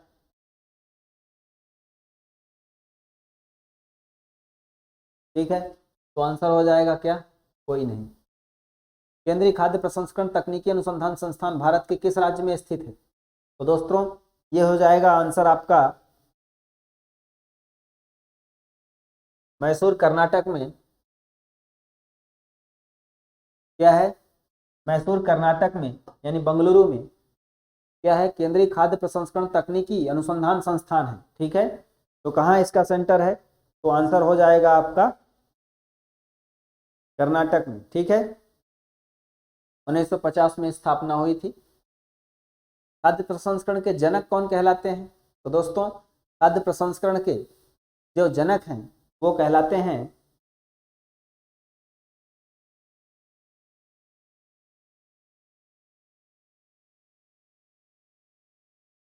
निकोलस एप्पर्ट। ठीक है, इनका पूरा नाम था निकोलस एप्पर्ट। निकोलस एप्पर्ट को खाद्य प्रसंस्करण का जनक कहा जाता है। इनका नाम याद रखिएगा, निकोलस एप्पर्ट। निकोलस एप्पर्ट को खाद्य प्रसंस्करण का जनक कहते हैं। सेब के फल में लाल रंग का कारण क्या होता है? तो सेब का जो लाल रंग होता है वो किस कारण होता है? वो कौन सा ऐसा पिगमेंट है जिसके कारण सेब का जो रंग है वो लाल होता है? तो उसमें जो पिगमेंट होता है जो सेब में वो होता है एंथोसाइनिन। एंथोसाइनिन पिगमेंट के कारण सेब का लाल रंग होता है, एंथोसाइनिन इसका सही आंसर हो जाएगा। ठीक है, आगे बढ़ते हैं। कौन जैव अपघटनी प्रदूषक है?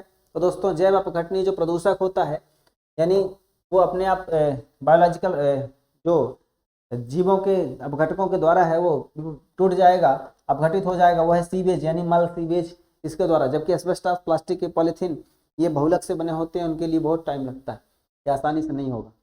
सिगरेट के धुएं में मुख्य प्रदूषक कौन सा होता है? तो सिगरेट के धुएं में जो प्रमुख प्रदूषक होता है उसका नाम है कार्बन मोनोऑक्साइड और बेंजीन। कार्बन मोनोऑक्साइड और बेंजीन जो है किसमें होता है? सिगरेट के धुएं में होता है। ठीक है, चलिए आगे बढ़ते हैं। राष्ट्रीय स्वच्छ वायु कार्यक्रम केंद्र सरकार द्वारा कब शुरू किया गया था? दोस्तों राष्ट्रीय स्वच्छ वायु कार्यक्रम सरकार द्वारा प्रारंभ किया गया था जनवरी 2019 में। जनवरी 2019 में सरकार ने राष्ट्रीय स्वच्छ वायु कार्यक्रम लॉन्च किया था, जिसके कारण जो प्रदूषण वायु प्रदूषण है उसको कम किया जा सके। ठीक, ये सरकार ने लक्ष्य किया था। राष्ट्रीय स्वच्छ वायु कार्यक्रम सन 2019 में प्रारंभ किया गया। एक वायु प्रदूषण की रोकथाम के लिए यंत्रीय विधि नहीं है। कौन सी यंत्रीय विधि नहीं है दोस्तों? तो इसका सही आंसर हो जाएगा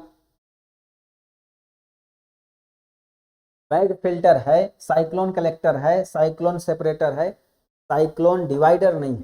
ठीक है, मतलब cyclone separator, cyclone collector, bag filter, ये सब कचड़े इकट्ठा करने और उसको छानने की प्रक्रियाएं हैं, लेकिन साइक्लोन डिवाइडर इसकी विधि नहीं है। ठीक है, साइक्लोन मैंने चक्रवात, डिवाइडर में उसको हटाने वाला, ये इसकी विधि नहीं है। चलिए आगे बढ़ते हैं। अम्ल वर्षा निम्नांकित द्वारा वायु प्रदूषण के कारण होती है, तो किसके कारण होती है? यानी अम्ल वर्षा में जो H2O होता है, अम्ल वर्षा में H2O, कौन कौन सी गैसें मिलती हैं जिसके कारण अम्ल बन जाता है? तो इसमें SO2 मिल जाए और NO2 मिल जाए तो नाइट्रिक अम्ल बन जाएगा और सल्फर डाइऑक्साइड बन जाएंगे। सीधा हो जाएगा इसका आंसर डी नंबर। ठीक, चलिए आगे बढ़ते हैं। औद्योगिक मलबे से सर्वाधिक रासायनिक प्रदूषण होता है। किस रासायनिक उद्योग से मलबे से सबसे ज़्यादा रासायनिक प्रदूषण होता है, ये हमें बताना है। तो इसका सही आंसर हो जाएगा चमड़ा उद्योग। चमड़ा उद्योग में चमड़े को साफ करना, उसको हटाना, ठीक, तो उसमें नई परत लगाना, ये सब करने में उसमें बहुत ज़्यादा जल का भी यूज होता है। ठीक, और वह जब जल मृदा में जाता है तो उसके लिए भी प्रदूषण का कारण बनता है। नेक्स्ट है दोस्तों, एक तरफ दिया गया है तत्व और दूसरे तरफ दिया गया है पूछा गया है नहीं, एक पूछा गया है कुछ भागों में पीने के जल में प्रदूषक के रूप में पाए जाते हैं। कौन से तत्व ऐसे हैं जो पानी में होंगे तो वह जल प्रदूषित माना जाएगा? तो बताइए क्या आंसर हो जाएगा?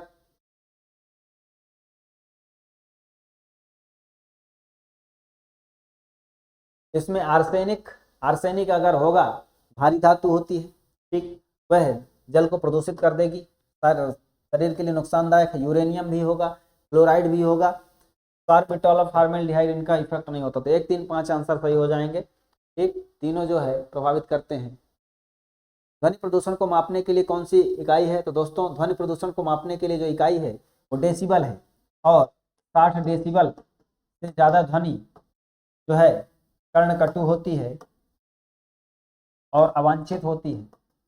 ठीक है, और 80-90 डेसिबल से ज़्यादा ध्वनि हो जाए तो कान के पर्दे फट जाएंगे, कान परेशान हो जाएगा और वहाँ शोर हो जाएगा और यह ध्वनि प्रदूषण कहलाएगा। खेती के लिए फसल चक्र का क्या महत्व है?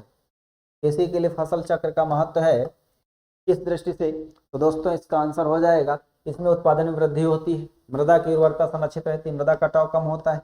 सभी सही है। फसल चक्र, ठीक, फसल चक्र का मतलब टाइम टाइम से फसलों को बदलते रहना, ठीक है, और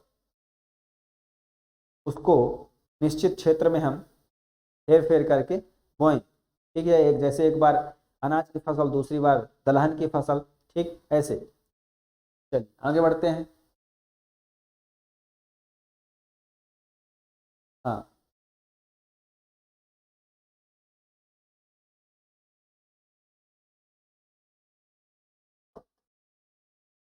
इसका क्या आंसर हो जाएगा?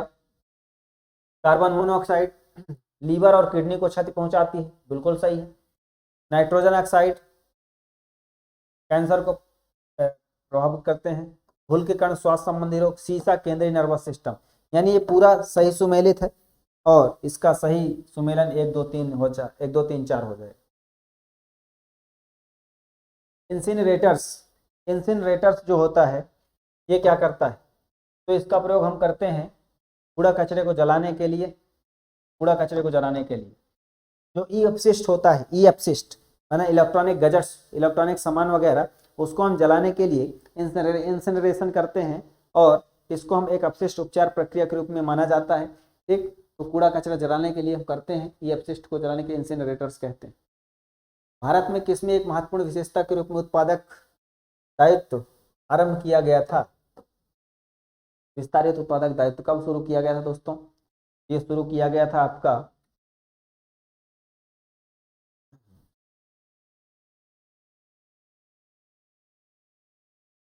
ई अपशिष्ट प्रबंधन और हस्तांतरण नियम सन 2011। इसमें विस्तारित उत्पादक दायित्व आरंभ किया गया था। ई अपशिष्ट प्रबंधन और हस्तांतरण नियम सन 2011 में शुरू किया गया था। ठीक है, चलो भूजल प्रदूषण नियंत्रण निवारण अधिनियम कब लागू किया गया था? तो वाटर कंट्रोल, पोल्यूशन कंट्रोल करने के लिए सन 1974 में, और वायु प्रदूषण निवारण के लिए 1981 में, ध्यान रखिएगा। वन संरक्षण के लिए 1980 में। ठीक है, इस वर्ष भारत सरकार द्वारा केंद्रीय गंगा प्राधिकरण का गठन किया गया था। इसका सही आंसर हो जाएगा 3 नंबर। 1985 में केंद्रीय गंगा प्राधिकरण का गठन किया गया था। गंगा नदी को प्रदूषण से मुक्त करना, गंगा नदी का स्वच्छता बढ़ावा देना, इन सब के लिए। कौन सा आमतौर पर वायु प्रदूषक नहीं होता है? तो दोस्तों इसमें कौन सा वायु प्रदूषक आमतौर पर नहीं होता है? इसका सही हो जाएगा हाइड्रोकार्बन। हाइड्रोकार्बन्स आमतौर पर प्रदूषक नहीं होते हैं, लेकिन सल्फर डाइऑक्साइड होता है, कार्बन डाइऑक्साइड होता है, नाइट्रस ऑक्साइड, ये ग्रीन हाउस गैस है। ठीक है, चलिए कौन सा तत्व तो सही है? तो दोस्तों इनमें से सही आंसर हो जाएगा कौन सा? इसमें से सही आंसर हो जाएगा RDX एक विस्फोटक। ठीक, DDT एक कीटनाशक है, TNT एक विस्फोटक है, LSD एक विषाणुनाशक है। ये गलत है। ठीक, 3 नंबर सही हो जाएगा। आगे बढ़ते हैं। संसद द्वारा द्वितीय राष्ट्रीय स्वास्थ्य नीति 2002 के बाद राष्ट्रीय स्वास्थ्य नीति कब पारित किया गया था? तो इसको शुरू किया गया था 15 मार्च सन 2017 को। 2002 के बाद पहली नीति आई थी 1983 में, 1983 के बाद 2002 में आई, और फिर 2017 में आई, 15 साल बाद। ठीक है, तो इसका सही आंसर हो जाएगा 15 मार्च 2017 को। ठीक है, नेक्स्ट है राष्ट्रीय स्वास्थ्य नीति 2017 में 2025 तक जीवन प्रत्याशा 67 से बढ़ाकर कितनी की गई है? इसका सही आंसर हो जाएगा, इसमें जीवन प्रत्याशा आयु का मतलब होता है जन्म के समय व्यक्ति के जीवित रहने की अधिकतम उम्र सीमा की औसत संख्या। तो 70 वर्ष हो जाएगा। इसका 70 वर्ष रखा गया है, 17.5 है पहले था। ठीक, 2025 तक 70 किया गया है। जननी सुरक्षा योजना कब प्रारंभ की गई थी? दोस्तों जननी सुरक्षा योजना जो प्रारंभ की गई थी उसका सही आंसर हो जाएगा 2005। जननी सुरक्षा योजना 2005 प्रारंभ की गई थी। इसमें महिलाओं को संस्थागत प्रसव को बढ़ावा देना, साथ ही साथ इसमें महिलाओं को स्वास्थ्य सुविधा उपलब्ध कराने की बात कही गई। वंदे मातरम योजना कब प्रारंभ किया गया है? दोस्तों वंदे मातरम योजना क्या है? वंदे मातरम योजना, ये वंदे मातरम योजना जो है, जो गरीबी रेखा से कम जीवन यापन करने वाली महिलाएं थीं, उनके लिए हर महीना निःशुल्क चिकित्सा सहायता, ठीक है, प्रसव के पश्चात प्रसव पूर्व 9 फरवरी 2004 में प्रारंभ की गई थी ये योजना। तो वंदे मातरम योजना 9 फरवरी 2004 में प्रारंभ की गई थी। ठीक है, उसमें जो गरीब वर्ग की महिलाएं होंगी उनके लिए प्रसव पूर्व देखभाल, प्रसव के पश्चात देखभाल के लिए ये योजना चालू की गई थी। ठीक, नेक्स्ट, मदर्स एब्सोल्यूट अफेक्शन कार्यक्रम के बारे में असत्य कथन का चयन करें। तो दोस्तों इसका सही आंसर हो जाएगा माँ कार्यक्रम एक राष्ट्रव्यापी कार्यक्रम है। ठीक है, माँ कार्यक्रम तो ठीक है, मदर एब्सोल्यूट अफेक्शन एक राष्ट्रव्यापी कार्यक्रम है, राष्ट्रव्यापी। इनका प्रमुख उद्देश्य कुपोषण की रोकथाम के लिए स्तनपान को बढ़ावा देना है। उपरोक्त कथन सत्य है। फिर माँ कार्यक्रम कब प्रारंभ किया गया है? तो माँ कार्यक्रम प्रारंभ किया गया है 5 अगस्त 2016 को। कब प्रारंभ किया गया है? 2016 को प्रारंभ किया गया है, इसलिए स्टेटमेंट गलत हो जाएगा। ठीक, इसमें क्या किया जाएगा? ये जो है इसके तहत महिलाओं को स्तनपान कराने के लिए प्रेरित किया जाता है कि बच्चों को 6 महीने तक अपना केवल दूध पिलाएं, उसी को वही उसके बच्चे का पूरा आहार है। ठीक है, आगे बढ़ते हैं। राष्ट्रीय स्वास्थ्य नीति 2017 में 90-90-90 किस रोग के प्रसार से संबंधित है? दोस्तों ये जो है HIV एड्स से संबंधित है ये लक्ष्य 90-90-90। ठीक है, इसमें मतलब ये रखा गया है कि जो HIV पीड़ित 90% लोग हैं अपनी HIV स्थिति के बारे में जानते हैं। ये 90% HIV संक्रमण से पीड़ित लोग एंटी रेट्रोवायरल चिकित्सा प्राप्त करते हैं, और एंटी रेट्रोवायरल चिकित्सा प्राप्त करने वाले सभी 90% लोगों में रोगाणुओं की रोकथाम होगी। ठीक है, तो 2020 तक ये लक्ष्य प्राप्त करने के लिए रखा गया है। मतलब जो लोग एड्स से पीड़ित हैं वो जाहिर सी बात है वो जानते हैं, और जो उसका इलाज ले रहे हैं एंटी रेट्रोवायरल थेरेपी, वो भी अन्य लोगों को जो है उस टाइप से प्रेरित करेंगे और अपने जो बीमारी है उनकी उसको रजिस्टर्ड कराएंगे और उसका पर्याप्त इलाज लेंगे। ये 90% तक सक्सेस करने के लिए 2020 तक यह लक्ष्य रखा गया था। ठीक, आगे बढ़ते हैं। राष्ट्रीय स्वास्थ्य नीति 2017 में टीबी के उन्मूलन का लक्ष्य रखा गया 2025। क्या रखा गया है? इसका लक्ष्य रखा गया है सन 2025। 2025 तक। ठीक है, आंसर याद रखिएगा, सन 2025 तक रखा गया है लक्ष्य। आगे बढ़ते हैं। राष्ट्रीय स्वास्थ्य नीति 2017 के विषय में कथन, असत्य कथन का चयन करें। दोस्तों इसका सही आंसर हो जाएगा, मैं पूछ रहा है क्या असत्य है, तो पढ़ते हैं। लोक स्वास्थ्य पर व्यय जो है 2.5% किया जाएगा, ये बिल्कुल सही है।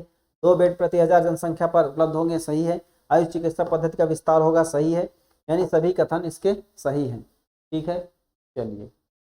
राष्ट्रीय ग्रामीण स्वास्थ्य मिशन कब प्रारंभ किया गया, तो यह है जो है अप्रैल 2005 में प्रारंभ किया गया है, 12 अप्रैल 2005 को। ठीक है, 12 अप्रैल 2005 को यह प्रारंभ किया गया है राष्ट्रीय ग्रामीण स्वास्थ्य मिशन, NRHM।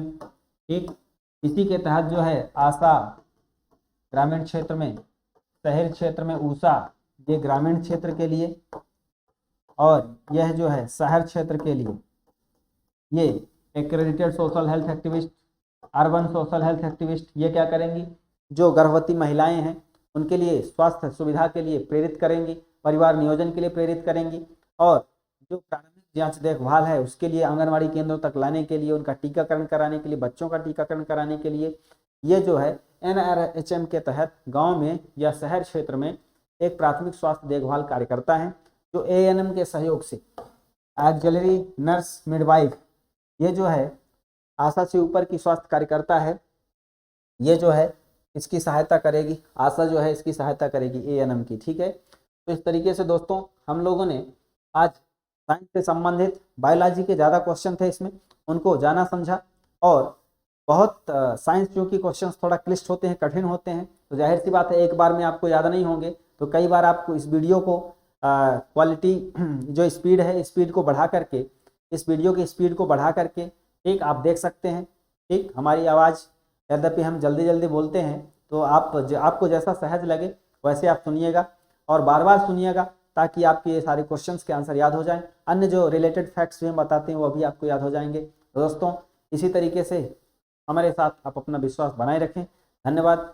जय हिंद, जय भारत।